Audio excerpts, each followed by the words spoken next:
শুভ সকাল। আজকে আমরা কথা বলবো কিভাবে ঢ্যাঁড়স ভাজি করতে হয়। আমাদের আজকের ভিডিওটি ভালো করে দেখবেন, কারণ ভিডিও শেষে দুটো প্রশ্ন আছে। প্রশ্নের উত্তর সঠিকভাবে দিতে পারলে আপনাদের জন্য পুরস্কার আছে। ঢ্যাঁড়স এনে প্রথমে ঢ্যাঁড়সকে ভালো মতো ধুয়ে নেবেন।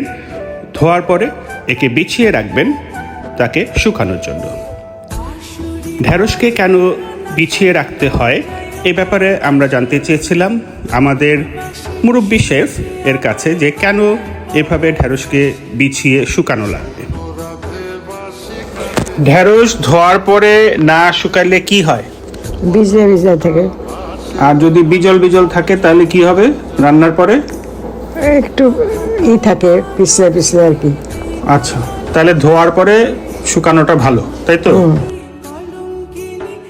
যখন বিছানো শেষ, শুকানো হয়ে গেছে, তারপর ঢ্যাঁড়সকে কেটে আপনারা প্রয়োজনীয় মশলাপাতি দিয়ে ঢ্যাঁড়স চুলায় চড়িয়ে ঢ্যাঁড়স ভেজে ফেলবেন।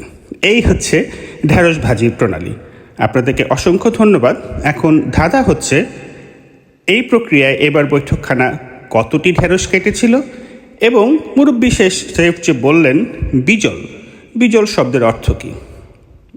আমাদেরকে হোয়াটসঅ্যাপ করুন 4379931626 4379931626 বৈঠকখানা। ধন্যবাদ।